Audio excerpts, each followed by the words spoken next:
A grieving artist, after the sudden death of his wife, is haunted by a mysterious entity in the form of an anthropomorphic raven. As he sinks into the abyss of despair, the man loses touch with reality. The film, whose main characters are simply referred to as the father, the boys, and the raven, begins in the living room, where a man dressed in mourning clothes tells his twin sons that they did well. Then he puts them to bed and goes back downstairs to sob on the couch. Thus ended the day of the funeral. The father became a widower, and the boys were left without a mother. The next day, the father feeds breakfast to his sons and gets them ready for school. Unlike his late wife, everything goes wrong for him. The milk is finished, they don't have time to get ready, the toasts are burnt. Due to the combination of factors, the man is also on edge, but he keeps himself together. When they leave, a black crow lands on the windowsill. The father takes the sons to school, where they insisted on going, even though they had every right to stay home. The man meets with his brother Paul, who came to offer moral support to his relative. Adasta. Picking up the children from school, he meets a woman with kids. She expresses sympathy for the tragic loss. However, neither the father nor the boys have any idea who she is. She was friends with their mom. In the evening, the father reads a fairy tale to the children before bed, after which he sits and listens to messages on the answering machine. Among the calls from relatives and acquaintances, a mysterious message recorded in a rough voice stands out sharply. Its meaning is completely unclear. After playing, the recording is automatically deleted. After a sleepless night, the man goes to his study cluttered with his own illustrations. He sharpens a pencil with a knife planning to work, but suddenly a black crow flies past the window. Distracted, he cuts his finger and goes to the kitchen to wash off the blood, where he finds his wife's badge with a photo in the drawer. While treating the wounds, he remembers finding her unconscious on the kitchen floor with a head injury. In the evening, the father frantically paints the bird he saw during the day, a crow, on the canvas. At night, one of his sons wakes him. Upon waking, the boy found a black feather on the pillow and got scared. Allowing his son to climb into his bed, the father goes to the living room, where he hears a suspicious noise behind the wall. It brings thoughts of the crow. Suddenly, the doorbell rings, but there's no one outside. The night street is deserted, like Larissa Dolina's apartment concert. Suddenly, a bird flies past the man. She flies into the open door. Running in after her, the father sees a dark silhouette of a mysterious entity in the corridor. Not as a little gnome, but as a huge anthropomorphic raven. During the day, the artist meets with the publisher to discuss work-related issues regarding the new book. The publisher doesn't mind if the author takes a short leave for family reasons, but the father refuses. At home, he watches the children play carelessly, ignoring the words that it's time to sleep. He is intensely sketching what he saw last night, making cawing sounds. Into the children's bedroom, while the boys are sleeping, a small raven flies in and grabs one of the toys. Waking up, the child sees an anthropomorphic bird and screams in fear, forcing the father to run to help. But in the bright light, it's clear that no one is in the room.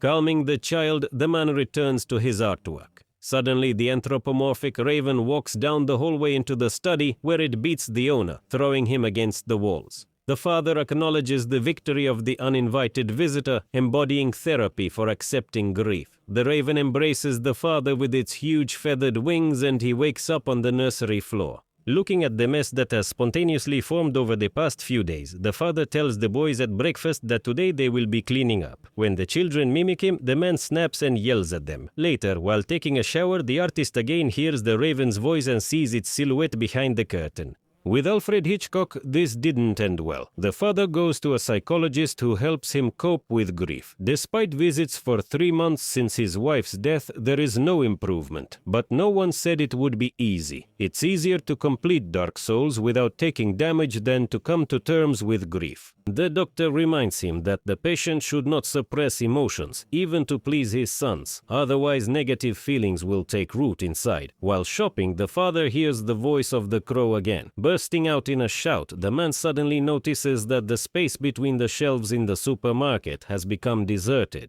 Then the light went out, replaced by a cold blue glow, and the anthropomorphic birds started chasing him through the shifting maze of shelves. Waking up at the checkout, the father calls Paul to ask him to take the kids for a while. He needs to be alone to sort out his own feelings. In the evening, he sits in front of a blank sheet, while the bird on the periphery of his consciousness urges him to start drawing. The raven warns that if the father doesn't let out On paper, his pain, memories, and experiences, then others will come in his place, those who are much worse. The father will sketch the family on a walk, but the crow does not like it. He demands more expressiveness. A man accidentally knocks over a jar of ink for the third grade, and inspired by the spreading stain, draws directly with his fingers. The drawing brings back the memory of a winter day when Mom was a little sick and he went for a walk with the boys. That's when the artist realized he would never be as caring and good for them as Mom. The memories end with him prompted by an ordinary crow finding the snow-dusted body of a woman, his wife. Dry day. Amanda, a close friend of the wife, visits the father to offer moral support. Noticing the creative mess in the kitchen, she suggests they talk in a more sanitary environment and takes the widower for a walk. On a bench in the park, she recalls an episode when the future spouses had a fight. To make up, the father sent his beloved poems through Amanda, and although the poems were terrible, she forgave him. She suddenly realized the full value. Yours. After the memories, the artist goes home and gets drunk in a sharp fit of melancholy to his favorite music. The appearing raven gets on his nerves to anger him and make him dance, releasing his pain in the form of screams to the delight of all the neighbors. The story switches to the boys, rolling back to the past. One day when they returned home, their father gathered them in the living room to deliver important but sad news. Their mother was gone. They held up well at the funeral and afterward, but the grief did not leave them.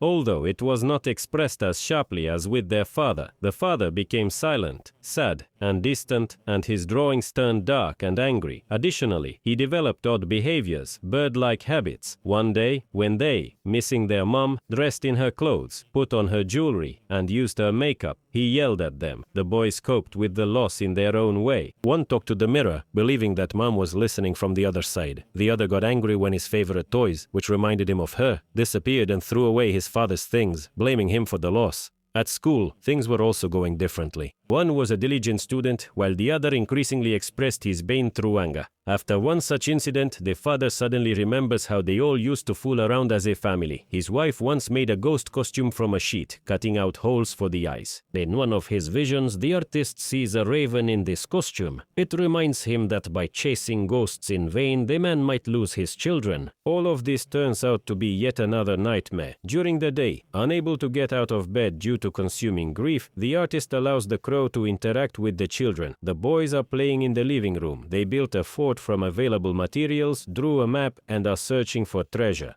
The raven, which Davey also suggests an exciting game. They will make a copy of their mom from materials at hand, as they remember her. The copy that turns out better, the raven will bring to life for one day. The boys, with all their childlike enthusiasm, set about completing the task. One crafts a doll from everything he can find, while the other makes an almost life-size drawing. When they finish the task, the raven teaches them another harsh but important life lesson. He lied. No one can be brought back from the dead, and their mother will not return. That's all that's left of her. After resting, the father takes the sons to a psychologist. The doctor advises the boys to draw how they feel, to express their emotions in the most acceptable form for them, similar to what their father does, whom the psychologist reminds not to confuse grief with despair. In an attempt to overcome sadness, the father takes the boys to his parents, the children's grandparents. While the adults look at photographs, delving into the past, the kids run off to play in nature, in the forest. In the thicket, a feathered entity joins them to play a fun game of Kill the Raven. As a joke, of course, but active games in the fresh air have a beneficial effect on the children. The father finds them gathering a pile of brushwood to burn the crow. Noticing that they are dirty and injured, he almost yells at them, but suddenly remembers that they are family, even though they have lost an important member. The man cries, kneeling, and the boys hug him, sharing the pain and supporting each other.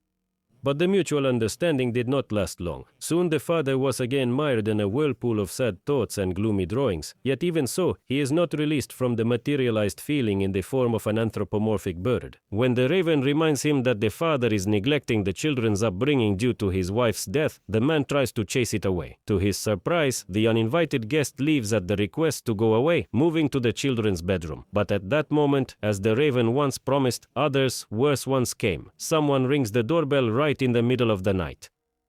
The cautious father descends, but sensing something amiss, he is in no hurry to let in the stranger, whom the raven calls a demon in his tale.